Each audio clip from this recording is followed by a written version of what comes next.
Good morning everyone. कैसे हो आप सब? आई होप सब अच्छे होंगे, सब अच्छे से प्रिपेयर कर रहे होंगे। एग्ज़ाम आने वाला है, अच्छे से प्रिपेयर कर लो। रिवीजन बहुत इंपॉर्टेंट है, इसीलिए मैंने ये 12th की बेसिक में सीरीज स्टार्ट की है ताकि आपका चैप्टर रिवाइज हो जाए। सारे इंपॉर्टेंट कॉन्सेप्ट्स जो पेपर से रिलेटेड आ सकते हैं मैंने वही उठाए हैं, ठीक है। 10th का मैथ कंप्लीट हो गया है, कोई आपके कॉन्टैक्ट में है तो उसको प्लीज़ बता देना, ठीक है। बिफोर स्टार्ट द क्लास मैं मेरे बारे में बता देती हूँ। मैंने 12th में ब्लॉक टॉप किया है। बैचलर्स में मेरे पास बीएससी नॉन मेडिकल था। मास्टर्स में मैथमेटिक्स में है। मैं टॉप 1% में सिलेक्टेड हूँ बाय गवर्नमेंट। तो आप मेरे ऊपर ट्रस्ट करके अपनी प्रिपरेशन बहुत अच्छी बना सकते हैं। 100 आउट ऑफ 100 की श्योरिटी मैं ले रही हूँ। डेफिनेटली आपके मार्क्स आएंगे, बस आपको रिविज़न करने का तरीका अच्छे से बताओ। रिविज़न करने का तरीका क्या है? जैसे ये क्लास ली या किसी भी टीचर की क्लास ली, कहीं से भी देखा, उसको नोट जरूर करना है। कॉपी पेन के बिना मैथ्स बिल्कुल नहीं होता, ये आपको भी पता है, मुझे भी पता है ना। सबको पता होता है कि बिना कॉपी पेन के मैथ्स नहीं बनता। तो नोट्स अपने ज़रूर बनाने हैं। अभी वाले बैच वालों ने बना रखे होंगे, जो नेक्स्ट वाले हैं उनको ज़रूर बनाने हैं, ठीक है। और उनको अगली क्लास देखने से पहले रिवाइज करना है, और कंप्लीट क्लास होने के बाद देखना है कि हमने क्या क्या सीखा क्लास से। करते हैं आपका class start. Symmetric and skew symmetric matrix के बारे में है, ठीक है। कैसी होती है स्क्यू सिमेट्रिक और कैसी होती है symmetric matrix? If A equal to A I J N cross N square matrix होगा, स्क्वायर मैट्रिक्स होगा तभी सिमेट्रिक और स्क्यू सिमेट्रिक बता सकते हैं। अगर उसका ट्रांसपोज ले, ट्रांसपोज क्या होता है? रो कॉलम्स में चेंज और कॉलम्स रो में चेंज। लास्ट वाली क्लास से रिलेटेड है क्लास, तो प्लीज़ वो वाली क्लास पहले देखना फिर ये देखना। If A dash is equal to A for all A J I equal to A I J means अगर सेम सेम है उनको छोड़ के, जैसे ये A11 है, A22 है, A33 है, ऐसे ANN तक उनको छोड़ के जो भी होंगे वो सेम साइन के होंगे। मीन्स A12 है वो 21 के इक्वल होगा, A23 है वो 32 के इक्वल होगा। ऐसे ही A13 है तो A31 के इक्वल होगा, ऐसे A23 है तो वो A32 के इक्वल होगा। आई थिंक समझ में आ गया होगा। ये ए कोफिशेंट्स क्या बोल रही हूँ मैं? नंबर ऑफ रोज और नंबर ऑफ कॉलम्स के कोफिशेंट्स बोल रही हूँ। तो डायगोनल के एलिमेंट्स को छोड़ के अल्टरनेट में बिल्कुल सामने वाले जो होंगे वो सेम होंगे, तो उसको बोलेंगे सिमेट्रिक। जैसे 3 है, 3 सिमिलर है, A12 21 सेम है, ऐसे ही A4 1 3 और A3 1 सेम है, ऐसे ही 2 3 और 3 2 सेम है। इस सिमेट्रिक मैट्रिक्स, ठीक है। स्क्यू सिमेट्रिक मैट्रिक्स क्या होता है? इफ़ ए है वो AIJ N cross N matrix का है और ए का अगर ट्रांसपोज लें तो वो -A के इक्वल आए। For all I N J तो AJI वो हो गया minus of AIJ। 0 2 -3 -2 0 4 and 3 -4 0। Diagonal के एलिमेंट्स 0 होते हैं। ये वाली बात सीखने की है, नेट में इससे क्वेश्चन आया था। ऑप्शंस दे रखे थे symmetric, skew symmetric, Hermitian, skew Hermitian. उसमें ये पूछ रखा था स्क्यू सिमेट्रिक मैट्रिक्स कौन सी होगी, तो 0 0 डायगोनल पे एलिमेंट होंगे और अल्टरनेट में जो साइन जाएगा माइनस के साथ तो उसको बोलेंगे स्क्यू सिमेट्रिक मैट्रिक्स। तो A dash is equal to -A और डायगोनल के एलिमेंट 0। अच्छे से याद रखना प्रॉपर्टीज।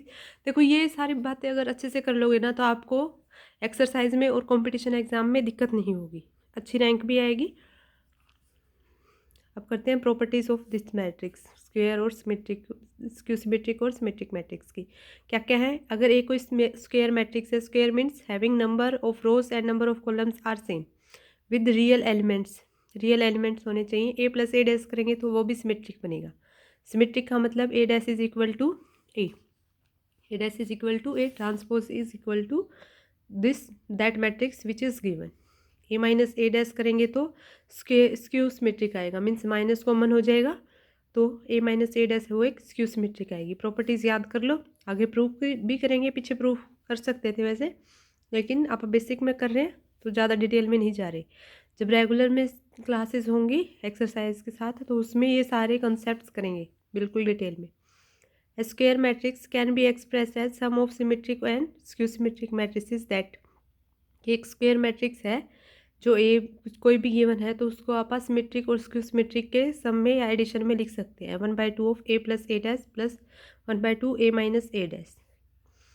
अब इनको खोलोगे तो ए ही बन जाएगा, कर लेना। 1/2 कॉमन लिया, A plus A dash A plus A minus A dash, तो A डैश से A डैश कैंसिल, यहाँ से 2A बन जाएगा, 1/2 था तो 2 से 2 कैंसिल तो A के इक्वल ही आ जाएगा। तो आप उसको लिख सकते हैं। अब कुछ इंटरचेंज है फॉर्मूला में, मतलब कैसे करते हैं। अगर रो से रो में जाएंगे तो कोई साइन में चेंज नहीं होता, तो रो से रो में चेंज कर सकते हैं, ऐसे ही कॉलम से कॉलम में चेंज कर सकते हैं। अगर किसी रो को किसी सेकंड रो के साथ मतलब किसी स्केलर के साथ मल्टीप्लाई कर देते हैं तो वो कोई अलग बन जाएगी, तो उसमें भी कोई साइन चेंज वगैरह नहीं होते। ऐसे ही इंटरचेंज में अगर कोई कॉलम C1 के साथ अगर कोई स्केलर से मल्टीप्लाई कर दिया तो उससे भी कोई फ़र्क नहीं पड़ेगा। ऐसे ही किसी रो के ऊपर आप ऑपरेशंस लगा सकते हैं कि उसी रो के अंदर कोई दूसरे रो का के टाइम स्केलर ऐड या सब्ट्रैक्ट कर सकते हैं। सब्ट्रैक्ट भी हो सकता है, ऐड भी हो सकता है। ऐसे ही ये कॉलम में प्रॉपर्टी है, ये अच्छे से बुक में है, मैंने शॉर्ट में लिख रखी है। इन्वर्टिबल मैट्रिसेस क्या है? इन्वर्टिबल मीन्स डेफिनेशन देख करते हैं। Let A be a square matrix है, there exist an another matrix B, तो वो उसका इन्वर्स होगा। इन्वर्स मीन्स अगर आपको अपने पास है स्क्वायर मैट्रिक्स ए गिवन है तो बी है वो इन्वर्स होगा उसका, तभी वो आइडेंटिटी के इक्वल आएगा। इन्वर्टिबल मीन्स इन्वर्स ही होता है। दैट ए बी कोई स्क्वायर मैट्रिक्स है और कोई another matrix B same order की लाई कर रही है। कैसे? A B equal to B A equal to I n, तो this implies B is equal to A inverse. A is equal to 1 2 2 2 अगर ये गिवन है तो आपको बताना है क्या? इनवर्स निकालना है एलिमेंट्री ऑपरेशन की हेल्प से। कैसे निकालेंगे? एलिमेंट्री ऑपरेशन की हेल्प से एक तरफ आइडेंटिटी बनाएंगे और एक तरफ इन्वर्स आ जाएगा अपने आप। तो ये वाली मैट्रिक्स गिवन है तो A is equal to I into A लिख सकते हैं, इसके साथ प्रोडक्ट करेंगे तो ये सेम ही चीज़ें आएंगी, है ना। तो इसको आई इंटू ए लिख लिया। ये क्वेश्चन आपका बहुत एक्सपेक्टेड है कि आ सकता है, तो मोस्ट इंपॉर्टेंट क्वेश्चन में है। जनरली अगर 4 मार्क में आएगा तो 3x3 ऑर्डर का देगा, इससे ज़्यादा बड़ा नहीं देगा, लेकिन 4 मार्क्स में 2 का भी दे सकता है, बट थोड़ा टिपिकल वैल्यू के साथ जिसमें कैलकुलेशंस ज़्यादा बन जाए हैं। करें आप क्वेश्चन?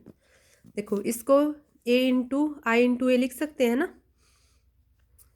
क्योंकि प्रोडक्ट करेंगे तो वो दोनों चीज़ें सेम आएंगी। अब इस चीज़ को बनाना है आइडेंटिटी मैट्रिक्स, तो 1 तो यहाँ पे है, अब इसको बनाना है 0। इसके मतलब आप रो 2 पे अप्लाई करेंगे क्या? रो 2 माइनस ऑफ, या फिर इसको 1 बना लेते हैं, है ना, या फिर इसको 0 बना लेते हैं। कोई भी ऑपरेशन लगाओ, बस आपको आइडेंटिटी बनानी है। तो मैंने रो 2 पे अप्लाई किया, रो 2 minus of 2 times of R1, तो इसमें से 2 टाइम्स सब्ट्रैक्ट करो, क्या आएगा? 1 माइनस ऑफ 2 माइनस ऑफ 2 हो जाएगा, और 2 माइनस ऑफ 4 हो जाएगा, तो -2 आ गया। यहाँ पे अप्लाई किया, दोनों साइड होगा अप्लाई, एक साथ में ऐसे ही चलेगा। 0 माइनस 2 एंड 1 माइनस 2 इंटू 0, तो 1 माइनस 0, -2 और 1 आ गया। R2 पे अप्लाई किया, क्या किया? हाफ कर दिया उसका, क्योंकि मुझे यहाँ पे 1 बनाना था, है ना। यहाँ पे 0 बन गई, अब इसका मतलब यहाँ पे 0 बना दिए, तो अब यहाँ पे 1 बनाना है। 1 बनाने के लिए क्या करेंगे? -1/2 कॉमन ले लिया पूरे R2 से, तो -1/2 कॉमन लिया तो ये आ गया। 0 से लेंगे तो कुछ फ़र्क नहीं पड़ने वाला, 0 ही रहेगा। -2 अपॉन में -2 किया तो 1 आ गया, तो ये 1 बन गया। ऐसे ही अगर यहाँ पे करेंगे तो -2 अपॉन में 2 1 आ गया, -1 अपॉन में 2 करेंगे तो -1/2, ठीक है। तो ये वाली मैट्रिक्स बनेगी। अब चाहिए मुझे इसको 0 बनाना है, तो क्या अप्लाई करूँ? R1 पे अप्लाई कर दूँ 2 टाइम्स ऑफ R2, तो मैंने ऑपरेशन लगाया R1 पे, R1 माइनस ऑफ 2 R2, ये तो बन गई आइडेंटिटी मैट्रिक्स। और इस पे लगाओ, R1 पे लगाना है, इसमें से 2 टाइम्स ऑफ दिस 1 घटाना है, ठीक है, सब्ट्रैक्ट करना है। तो 1 माइनस ऑफ 2, तो -1 बन गया, है ना। अब यहाँ पे भी इसका 2 टाइम्स करना है, इसका 2 टाइम्स करेंगे और सब्ट्रैक्ट करेंगे तो क्या हो जाएगा? 2 टाइम्स किया तो 1 बन गया, सब्ट्रैक्ट करेंगे तो +1 बन गया, तो -1 अपॉन में 1, नीचे वाले में कोई चेंज नहीं करना। तो जो इनवर्स है, मतलब ये अगर ये आइडेंटिटी के इक्वल है तो ए इंटू दिस मैट्रिक्स, अगर ये कोई बी मैट्रिक्स है तो वो ए इनवर्स के इक्वल होगी। तो ए इनवर्स है वो क्या आ गया? -1 1 1 और -1/2, ठीक है। देखो इसके 2 तरीके थे, एडजॉइंट से भी निकाल सकते थे। क्या होता है इनवर्स का निकालने का फॉर्मूला? 1 अपॉन में determinant of that matrix into adjoint of that matrix, है ना। पर यहाँ पे उन्होंने बोला था एलिमेंट्री ऑपरेशन लगा के, तो दोनों क्वेश्चन अलग अलग है, डिफरेंस फाइंड आउट करने की कोशिश करो।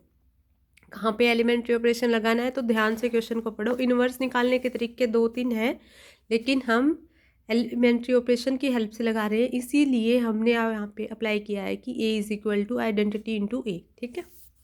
करें अब नेक्स्ट चैप्टर है डिटर्मिनेंट का, जो 4th चैप्टर है आपका। करते हैं कंटिन्यू। आई होप सबको अच्छा लग रहा होगा, कंटेंट समझ में आ रहा होगा। जो समझाने की कोशिश कर रही हूँ वो चीज़ें समझ में आ रही होंगी, जो इम्पोर्टेंट है वो साथ साथ बता भी रही हूँ। अगर फिर भी कोई डाउट है तो प्लीज़ कमेंट बॉक्स में बताएं। कोई 10th 11th 12th में है आपके लिंक में, आपके कॉन्टैक्ट में या फैमिली में कोई भी मेम्बर है तो प्लीज़ शेयर कर दे, चैनल को सब्सक्राइब कर ले ताकि आगे आने वाली कोई भी अपडेट आप मिस ना करो। और कोई कमी लगे तो उसके लिए भी आप बता सकते हो कि ये चीज़ इम्प्रूव की जाए ताकि मैं उसमें इम्प्रूव कर सकूँ। ठीक है, अब करते हैं डिटर्मिनेंट क्या होता है। डेफिनेशन है, लेट ए कोई मैट्रिक्स है A I J N cross N, square matrix है having number of rows and number of columns are same which is equal to n, B a matrix of order n cross n और simply as of order n, है ना। यही बात मैंने अभी बोली थी। If M is a set of matrix and K is a set of real और कॉम्प्लेक्स, तो एफ डिफाइन है एम से के पर। कैसे? F of A is equal to K when A belongs to M से और K belongs to जो set of real और कॉम्प्लेक्स नंबर से। तो एफ ऑफ ए है उसको डिटर्मिनेंट ऑफ ए बोल सकते हैं, determinant of A equal to K जो रियल और कॉम्प्लेक्स नंबर का सेट था। अब इनके निकालने के तरीके हैं। देखो ये डेफिनेशन थी, याद करनी पड़ेगी, कोई शॉर्टकट तरीका नहीं है, लेकिन ये आपके एग्जाम में नहीं आती, इसको सीखने की इतनी ज़्यादा जरूरत नहीं है। आपको सिर्फ आना चाहिए डिटरमिनेंट निकालने का method. 1 order 2 order 3 order 4 order कितने भी ऑर्डर का आ सकता है, लेकिन स्क्वायर मैट्रिक्स का बनेगा। मैंने कल क्लास में भी बताया था, मैंने रेगुलर क्लास में ली थी तो वहाँ पे बताया था कि डिटरमिनेंट और डिटरमिनेंट किस किस मैट्रिक्स का निकलता है। तो हमने एक 5x7 का एग्जाम्पल लिया था ना, तो वहाँ पे नहीं बनता। जो स्क्वायर मैट्रिक्स होगी सिर्फ उनका ही डिटरमिनेंट निकाल सकते हैं, क्योंकि उनके लिए पहले माइनर और कोफैक्टर्स पता होने चाहिए और वो सिर्फ को मैट्रिक्स पे डिफाइन होते हैं। आई थिंक सबको माइनर कोफैक्टर सबकी डेफिनेशन अच्छे से आती होगी, है ना। अब करते हैं अपन डिटर्मिनेंट ऑफ ऑर्डर 1। लेट ए है वो कोई अगर सिंगल मैट्रिक्स है जिसमें सिर्फ एक रो है या एक कॉलम है, इसको क्या बोल सकते हैं? इसको 1 रो और 1 कॉलम मैट्रिक्स भी बोल सकते हैं ना। तो डिटर्मिनेंट क्या होगा? यही हो जाएगा, ए का डिटर्मिनेंट ए आ जाएगा। डिटर्मिनेंट ऑफ 2 मैट्रिसेस मतलब ऑफ ऑर्डर 2 मैट्रिक्स क्या होगा? ए लेट ए कोई मैट्रिक्स है ए बी सी डी जिसका ऑर्डर है 2x2। कैसे पता चला? एक हॉरिजॉन्टल ड्रॉ किया, एक हॉरिजॉन्टल और ड्रॉ किया, क्योंकि 2 दिख रहे थे। इसका R1 नेमिंग कर दी, इसकी R2 नेमिंग कर दी। ऐसे ही कॉलम में C, ऐसे ही यहाँ पे भी C, तो ये बन गया C1 और ये बन गया C2। तो matrix of order 2x2। Determinant A है वो ए बी सी डी हो गया। तो क्या करेंगे? पहले लेंगे AD इस वाली साइड से, मतलब जो भी स्टार्ट है उसमें से दूसरे वाला सब्ट्रैक्ट कर देंगे। बता रखा मैंने अच्छे से, CD है ना। पहले ए ऊपर से स्टार्ट करो, सिंबल लगा लो, तो ये हो गया AD, माइनस करना है BC, तो इस वाली चीज़ में से ये वाली चीज़ सब्ट्रैक्ट करनी है। तो determinant of this matrix is equal to AD minus of BC आ गया, है ना। इजी सा था। अब करते हैं प्रॉपर्टीज ऑफ डिटर्मिनेंट, कैसे कैसे निकलता है। ये 3x3 ऑर्डर का भी है, आगे करेंगे अच्छे से जब क्लासेस होंगी रेगुलर में, या फिर कोई एक एग्जांपल से आपको समझा दूंगी। Rows and columns are interchange sign same. जब रो और कॉलम अगर आपस में बदली जाती हैं, मीन्स सिर्फ रो को रो में ही बदल रहे हैं, कॉलम को कॉलम में ही बदल रहे हैं, तो साइन चेंज नहीं होता। लेकिन जब रो को कॉलम में और कॉलम को रो में बदलते हैं तब साइन चेंज हो जाते हैं। ठीक है, ये प्रॉपर्टीज़ है, याद रख लो, अच्छी बात है। इनका प्रूफ भी है, करेंगे जब रेगुलर में क्लासेस होंगी। अगर कोई भी 2 रो हैं, कोई भी 2 कॉलम है, आइडेंटिकल हैं, then the value of determinant is 0। ये आपकी क्लास में कल अच्छे से बताया था। Row and column of a determinant is multiply by a constant K, then the value is K times given determinant. अगर रो और कॉलम में किसी डिटर्मिनेंट को के से मल्टीप्लाई कर देते हैं, तो अगर सिर्फ रो और कॉलम में अप्लाई करके डिटर्मिनेंट निकालते हैं तो वो के टाइम्स आ जाता है, अगर ऐसे सिंपल डिटर्मिनेंट निकालेंगे। ठीक है, मतलब कि अगर मेरे पास सिंपल 1 2 3 रो थी और मेरे पास कोई 5 स्केलर था, तो मैं पहले प्रोडक्ट करके निकाल दूँ डिटर्मिनेंट, तो या फिर बाद में प्रोडक्ट करके निकाल या बाहर उसको रख के फिर बना लूँ, तो के टाइम्स ऑफ गिवन डिटर्मिनेंट आ जाएगा, और प्रोडक्ट की थी तो आंसर सेम आएगा। अब ये कुछ रीजन्स हैं, इनको कैसे स्प्लिट करते हैं। अगर मैट्रिसेस एडिशन में दे रखे हैं तो उनको 2 मैट्रिक्स में कन्वर्ट कर सकते हैं। कैसे? देखो, A1 प्लस K1 है, A2 प्लस K2 है, A3 प्लस K3। क्या है ये? रो 1 का first element, second element, third element. ऐसे ही रो 2 में है B1 B2 B3, रो थर्ड में है क्या? C1 C2 C3। तो इनको स्प्लिट कर दिया, A1 A2 A3 B1 B2 B3 C1 C2 C3, ऐसे ही K1 K2 K3 B1 B2 B3 and C1 C2 C3। अगर कुछ ऐसे ऐसे फॉर्म में हो जिसमें लैम्डा का कुछ मल्टीपल हो तो क्या कर सकते हैं, इस पर ऑपरेशन लगा सकते हैं। क्या, सब्ट्रैक्ट कर देंगे लैम्डा ऑफ B1, मतलब लैम्डा टाइम्स ऑफ R1 में से अगर lambda times of R2 subtract कर दिया तो ये वाली मैट्रिक्स बन जाएगी। तो इसमें इसको सिंपल चेंज कर सकते हैं। वैसे भी कोई अगर मल्टीपल में स्केलर के साथ है तो वो डेफिनेटली सब्ट्रैक्ट हो जाएगा, क्योंकि उसी स्केलर को सेकंड या थर्ड रो से के एलिमेंट्स के साथ मल्टीप्लाई है तो सब्ट्रैक्ट कर देंगे। तो ये इसको क्या लिख सकते हैं, A1, इस वाली चीज़ को ही A1 A2 A3 रो 1 के यानी रो फर्स्ट के एलिमेंट्स, रो सेकंड के एलिमेंट क्या है, सेकंड रो के एलिमेंट है B1 B2 B3, ऐसे ही थर्ड रो के एलिमेंट्स क्या है C1 C2 C3। I hope सबको समझ आ रहा होगा क्या समझाने की कोशिश कर रही हूँ। अब बनाते हैं एरिया ऑफ ट्रायंगल। ये 10th क्लास में बहुत अच्छे से आया था। देखो सारी चीज़ें आपस में इंटरलिंक है, तभी बोलते हैं कि पहले वाली जो चीज़ें हैं उनको अच्छे से करो ताकि आगे कोई दिक्कत ना आए। अब ये वाली चीज़ समझाने की जरूरत नहीं पड़नी चाहिए, क्योंकि ये 10th में बहुत अच्छे से किया हुआ है कि एरिया ऑफ ट्रायंगल जिसकी वर्टिसेस गिवन है x1 y1 x2 y2 and x3 y3 equal to 1/2 x1 x2 x3 y1 y2 y3 1 1 1 columns में कन्वर्ट करके है। ठीक है, जो भी फर्स्ट वाला था वो फर्स्ट कॉलम में लिख दिया है, जो सेकंड में एलिमेंट था उसको सेकंड कॉलम में, और 1 1 साथ में। इसको सोल्व कर लेना, अच्छे से मैंने बताया भी हुआ था क्या आएगा इसका आंसर। 1/2 तो है सबके बाहर, तो अगर कोई एक एलिमेंट ले रहे हैं 1 ले रहे हैं तो क्या आएगा 2 और 3, ऐसे ही प्लस x2 लेंगे, क्लॉकवाइज में जाएंगे एंटी क्लॉकवाइज में। अगर 1 लिया है तो 2 पे, 2 लिया है तो 3 पे, अगर 2 लिया है तो 3 पे और फिर 1 पे, मीन्स आप क्लॉकवाइज जा रहे हैं, प्लस x3। ऐसे ही क्या आएगा यहाँ पे, ये आपका होमवर्क बन गया। बताना 3 के बाद 1 और 2 आने चाहिए, तो क्या आएगा y ऑफ 1 और y ऑफ 2। ये सही लिखा है या नहीं लिखा, ये आपका कमेंट बॉक्स में आंसर देना है इसका कि सही है या गलत है। अगर गलत है तो सही क्या है वो बताना। अब इसके बाद में इसके 2 नोट हैं जो याद करने वाली चीज़ें हैं, इंपॉर्टेंट है। Area of triangle is positive तो क्या देगा, टेक्स ओनली एब्सोल्यूट वैल्यूज, तो सब एब्सोल्यूट वैल्यूज लेगा। अगर 3 पॉइंट कोलिनियर हैं तो area of triangle is taken to be 0, तो उसे 0 लिया जाएगा। कैसे, अगर कोलिनियर है तो इसका मतलब क्या होता है, अगर ए बी कोलिनियर है इसका मतलब कोई ए सी अलग पॉइंट है और सी बी अलग पॉइंट है, तो अगर इन दोनों का कोई डिस्टेंस फार्मूला से यूज़ करके और इनको निकालेंगे, इनकी वैल्यूज आएंगी तो वो ए बी के इक्वल ही आएगी। ये एज्यूम कर लेना आप अपनी तरफ से, कोई भी ए का कोई पॉइंट, बी का कोई पॉइंट और सी का कोई अलग डिफरेंट पॉइंट ले लेना। अगर वो सेम आ रही हैं ऐसे तो इसका मतलब वो कोलिनियर है। ज़रूरी नहीं है वो हमेशा सेम आए, नहीं आएंगे तो उसको नॉट कोलिनियर बोल देंगे, अगर आ जाएंगी तो उसको बोल देंगे कोलिनियर है। एलिमेंट्स गिवन होंगे तभी आपको पूछा जाएगा कि ये है तो ये कोलिनियर है या नहीं है। माइनर ऑफ एंड डेटर्मिनेंट, मतलब अगर डेटर्मिनेंट या गिवन मैट्रिक्स के माइनर बताने हैं तो कैसे बताएंगे, कोफैक्टर्स बताने हैं तो कैसे बताएंगे, एडजॉइंट बताना है तो कैसे बताएंगे, तो वो सारी चीज़ें सीख रहे हैं अब। माइनर क्या होता है, ठीक है।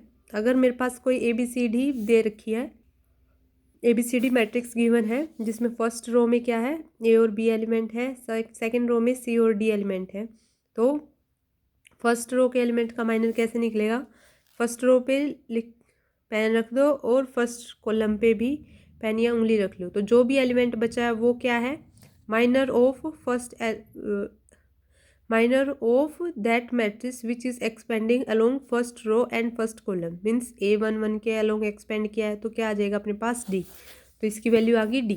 सही निकाली है मैंने, टिक कर दिया। अब उसी रो का सेकंड कॉलम लेंगे अब, तो क्या आ जाएगा C, जो जिस सिंबल के साथ है उसको वही लिखना है। मतलब मैंने B का एक का निकाला था तो मैंने D जो आया था वो A की जगह पे लिखा था, B का निकाला है तो B की जगह C आया है मेरा, सही आया। अब C की जगह निकालते हैं, C की जगह क्या आ रहा है B, तो C की जगह मैंने B लिख दिया, ये भी सही है। ऐसे ही D की जगह क्या लिखेंगे, देखो D की जगह लिखेंगे A, है ना, तो A लिख दिया। इसका मतलब चारों के चारों मेरे पास माइनर सही आए हैं। अब अगर इनको ही कोफैक्टर बनाना हो तो क्या करते हैं, देखो कोफैक्टर के बताने के तरीके दो हैं। इसको क्या बोलते हैं यहाँ पर A11, इसको A12, मतलब फर्स्ट रो का एलिमेंट और फर्स्ट ही कॉलम, ऐसे ही फर्स्ट रो का एलिमेंट और सेकंड कॉलम, ऐसे ये बन गया second row first column, second row और सेकंड कॉलम, है ना। अगर ये 1 1 है 1 2 है तो इसको क्या करेंगे, -1 की पावर जो भी यहाँ पे है उनकी पावर ऐड कर दो, 1 + 1 मीन्स -1 की पावर 2 क्या हो जाएगा +1, -1 इंटू -1 क्या होता है +1 होता है। ऐसे ही -1 इंटू +1 क्या होता है -1 होता है। ये एडिशन रूल अच्छे से मैंने 10th के बेसिक में बताया हुआ है, किसी को अभी भी डाउट है तो प्लीज़ एक बार चेक कर लेना। माइनस माइनस हमेशा प्लस होगा, प्लस माइनस माइनस ही देगा, प्लस प्लस प्लस ही देगा। अब यहाँ पे -1 1 था तो 1 1 लिख दिया। अब यहाँ पे 1 2 है तो 1 + 2 3 हो गया, तो -1 की पावर 3, मतलब ओड में गई तो इसका मतलब माइनस आएगा। इवन में जाती तो 2 से डिवाइड तो 1 सेम आ जाता, मतलब -1 का स्क्वायर यानी +1 आ जाएगा। तो ये 3 है तो माइनस आएगा यहाँ पे 2 1 है 3 है तो इसका मतलब माइनस आएगा, और 4 है तो -1 की पावर 2 + 2 4 हो जाएगा, और स्क्वायर 2 से डिविजिबल है तो इसका मतलब प्लस वैल्यू देगा। अब इसको याद करने का ये तो तरीका है ही, अब एक और तरीका है, पहले वाले के साथ प्लस लिख लो, सिर्फ अपनी तरफ से लिखना है। एलिमेंट्स में गिवन है उसका कोई लेना देना नहीं है, लेकिन हाँ वो वैल्यू चेंज कर देगा। अगर पहले ही माइनस था तो माइनस बना देगा। एक बार लिख लो माइनस, अब यहाँ पे प्लस आ गया, यहाँ पे माइनस। इसके बाद अल्टरनेट में चलो, अगर अगले कोई टर्म होती तो उसे प्लस लिखते, उससे अगली होती तो कोई नेगेटिव में लिखते। अब यहाँ पे प्लस है तो ये होगी नेगेटिव, अब ये नेगेटिव आ गया तो ये पॉजिटिव, अगला फिर नेगेटिव फिर पॉजिटिव, अगली वाले में होता तो पॉजिटिव हो जाता, फिर नेगेटिव फिर पॉजिटिव फिर नेगेटिव, ठीक है। तो यहाँ से भी A11 से भी यही निकल रहा था और A22 से भी प्लस ही आ रहा था, और जो मैंने फॉर्मूला याद करने का तरीका बताया उससे भी वही आ रहा है, तो अच्छी बात है अपने लिए, है ना। अब बनाते हैं इनके कोफैक्टर्स। देखो कोफैक्टर सिर्फ यही होते हैं, माइनस जो होते हैं DCBA ही कोफैक्टर होंगे, लेकिन साइन चेंज हो जाएगा। अगर इनके साथ -1 की पावर ऑफ ये AIJ के एलिमेंट हो जाएंगे तो क्या बोल देंगे इनको कि ये बन गए कोफैक्टर ऑफ गिवन माइनर, जो माइनर थे उनके कोफैक्टर बन जाएंगे। तो पहले में प्लस आना चाहिए, अब D प्लस का था तो प्लस के साथ ही रह जाएगा। अब C माइनस प्लस का था लेकिन बाहर माइनस आ गया तो इसी वजह से माइनस आ गया। B होना चाहिए, B के साथ क्या होना चाहिए साइन माइनस का, तो माइनस ऑफ B।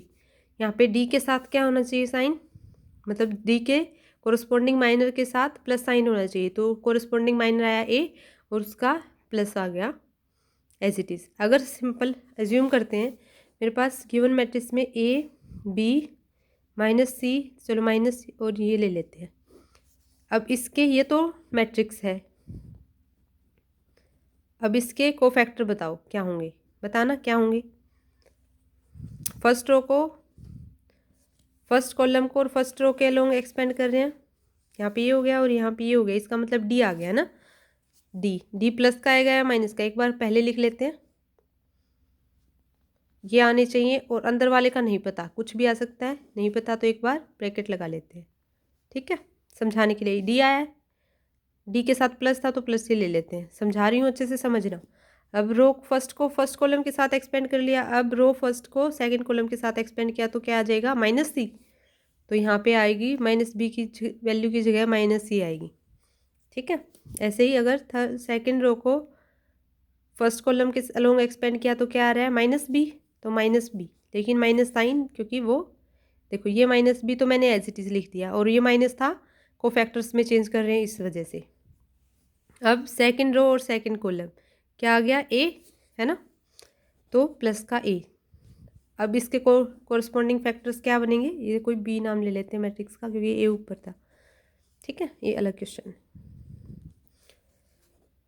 तो ये बन गया प्लस प्लस के साथ मल्टीप्लाई किया तो प्लस हो गया, माइनस माइनस के साथ मल्टीप्लाई किया तो प्लस हो गया, माइनस माइनस के साथ मल्टीप्लाई किया तो प्लस हो गया, और ये हो गया। तो इसका मतलब DCBA जो पहले वाले सिर्फ माइनर थे वो इस मैट्रिक्स के कोफैक्टर है। मैंने यहाँ पे क्या बताए हैं कोफैक्टर, और ये देखो ये माइनस प्लस के अलावा जो बच गए वो है माइनर। तो पेपर में क्वेश्चन डेफिनेटली आएगा 2 मार्क में, या तो माइनर पूछेगा या कोफैक्टर पूछेगा। माइनर निकालो, या कोफैक्टर निकालो। तो आपको दोनों आने चाहिए अच्छे से। प्लस माइनस का कॉन्सेप्ट आई थिंक सबको अब क्लियर हो गया होगा। 3/3 में अच्छे से समझाऊंगी कैसे क्या किया है, ठीक है। अब मैट्रिक्स ये गिवन है, अब इसके कोफैक्टर बताने हैं। कैसे निकालेंगे? इस रो के अलोंग एक्सपेंड करो, row first row second, sorry row first and column first. तो इसका डिटर्मिनेंट निकालो। अब 1 1 1 2 डिटर्मिनेंट बताना इसका क्या आएगा, बताया मैंने। तो ये वाली चीज़ 1 2 में से ये वाली चीज़ सब्ट्रैक्ट हो जाएगी। क्या आएगा? 2 - 1, तो 1 के अलोंग आ गया 1, 2 - 1 1 ही होता है। अब सेकंड रो और सेकंड कॉलम, चलो यहाँ पे प्लस माइनस वाला कंसेप्ट समझ में आ रहा है ना, साथ साथ कर रही हूँ। अभी मैंने प्लस लगा दिया। अब ये वाली रो, फर्स्ट रो और सेकंड कॉलम क्या आएगा? 2 × 2, बताओ 2 × 2। यहाँ पे लिखना भी पड़ेगा तो थोड़ा अच्छे से समझाते हैं। या फिर ये वाला क्वेश्चन आपका एक बार होमवर्क क्वेश्चन है, ट्राई करना आप, अच्छे से बन जाएगा। देखो पहले वाले में ये इंटू में 2 - 1 माइनस ऑफ 2 इंटू ये वाली करेंगे तो 4 - 1। ऐसे ये माइनस कहाँ से आया? ये प्लस था, ये माइनस था, तो अगला फिर प्लस 1 ये वाला लिया, इसके लोग एक्सपेंड कर रहे हैं तो क्या आएगा? 2 - 1 यानी 1। तो जो सारे एलिमेंट्स हैं उनको अलग अलग लिखना है। ये अलग है, ये अलग है और ये अलग है। तो यहाँ पे क्या आ गया? +1। यहाँ पे -2 इंटू, तो ये माइनस ऑफ 2 इंटू, ये सिर्फ एक बार प्लस माइनस और प्लस लेना। ये सिर्फ ये निकालते हैं डिटर्मिनेंट की वैल्यू निकालने के लिए कि वो पॉसिबल एग्जिस्ट कर रहा है नहीं कर रहा है। ये मैंने इंडिविजुअल क्या बताने सिखाए हैं? कोफैक्टर बताने सिखाए हैं। अभी इसका कोई यूज़ नहीं करेंगे कि किसकी तरफ से क्या निकला है। तो -3 ये आ गया किसके अलोंग? 2 के अलोंग। ऐसे ही 1 के अलोंग क्या आएगा? 1 के अलोंग आ जाएगा +1।